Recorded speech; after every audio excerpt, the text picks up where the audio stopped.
NBA Chair asks Buhari for certified amalgamation treaty, Confab report. Welcome to the news.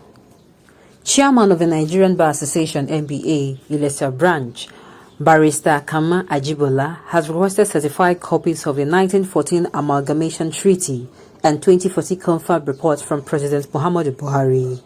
The lawyer asked the federal government to convene a national conference where Nigerians will be given free and fair opportunities to discuss issues relating to the unity and harmony of one indivisible and indissoluble sovereign country. Ajibola, a human rights lawyer, in a letter dated September 2021, said he looked forward to receiving the said vital document within 7 days. He gave the president a 7 days ultimatum to respond to his request or sue President Buhari to court. In the said letter, titled Request for Information in Respect of Some Government Activities in Nigeria, the lawyer stated that by the provisions of the Freedom of Information Act 2011, every interested citizen of Nigeria has the right to make a request from the president for any information about the activities of the government in the knowledge or custody of his office.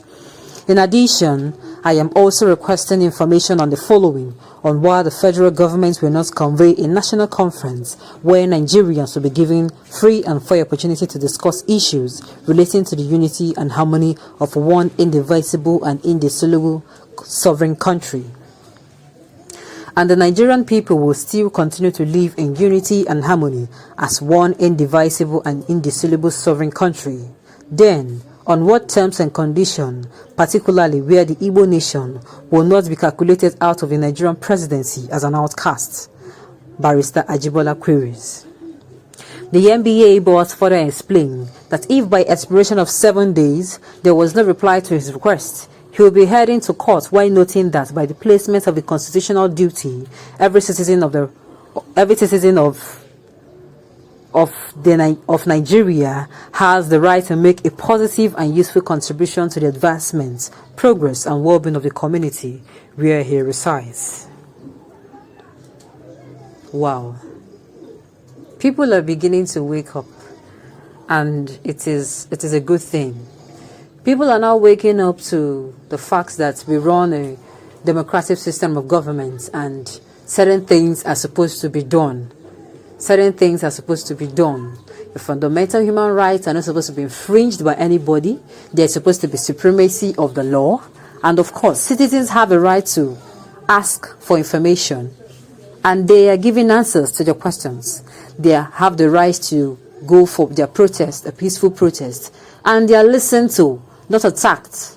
This is a Nigeria where we look forward to. If at the end of the 7 days, the federal government reaches out to this barrister and issues him the amalgamation treaty, just like he requested, then I think we will be looking forward to more of that.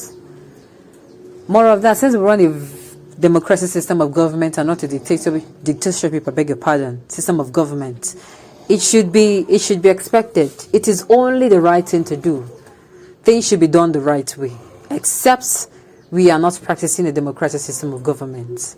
And we hope that this said conference that should be called, where the citizens and the presidency or the federal government will sit down and listen to the cries of the people, and one is now able to air freely his or her opinion, contribute and say, this is how I suggest, this is how this should go, this is how it should be done, we shouldn't go this way, we have gone this way before. We go back and forth, and at the end of the day we disagree to agree. Then it is going to be a wonderful way of government. I am so looking forward to it, and I believe every citizen of Nigeria is also looking forward to it. The amalgamation of southern and northern Nigeria was an act of the British colonial government. It didn't involve any ethnic group in the country. It was meant to serve Nigeria, so let him go to court. Exactly my point. Exactly. So let him go to court. Okay, it wasn't meant to serve Nigeria. I disagree. It was every rule or every law that is supposed to be made or that is ever going to be made in a democratic system of government should be able to serve as much as the government in seat and its citizens. The law is not supposed to be for only one particular person. It is not supposed to favor only one person, and I believe every citizen of Nigeria knows this.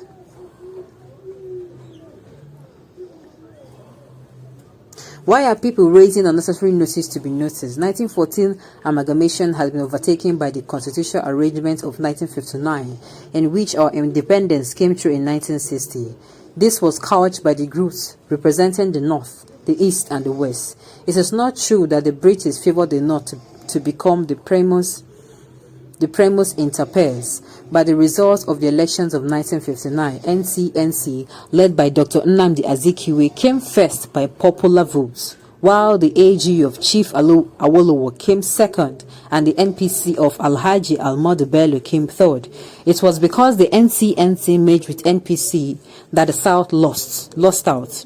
The same scenario was played in 1979, when instead of Zik to align with Awo's party, they lost to the MPN. This was the true situation. The elimination of history in our school curriculum has opened the media to bundles of lies. Boo Boo, don't you understand your letter? Maybe Adeshina. Oh my goodness. Boo Boo don't understand your letter. Maybe Adeshina can reply. Ogaba Shehu. I don't think so. I don't think so. The government will turn deaf ear to him. It can only happen if we have a president that wants to develop Nigeria. We should be able to have anybody going into the seat of presidency. As a leader, it should be a chief servant, for crying out loud. A leader is meant to be the chief servant of his people. He's supposed to go with the best interest of his citizens at heart. If not, then the leader has failed. If the whole people you are leading, comes out and says that what you're doing is wrong, then that means that you are entirely wrong. That means it's entirely wrong. If majority of the people you're leading, out of 100%, 95% comes out and say this thing you are doing, your means of leadership or how you lead is not supposed, that what you're doing and what you're doing is wrong. That means it's entirely wrong. That means it is not right. That means it has to be changed. And if they scream out for change, and they are kept marginalized, like we see today, we are being marginalized. If we scream out for change and change is not coming, what do you see? People began to agitate. Since this country as a whole is not going to give us what we want, will not make our life better, we rather drain us out, then let us separate and have our whole lives. Instead of anyone draining us out, let us stay and have our lives and see how we can make ourselves happier. That is what is happening today. Read some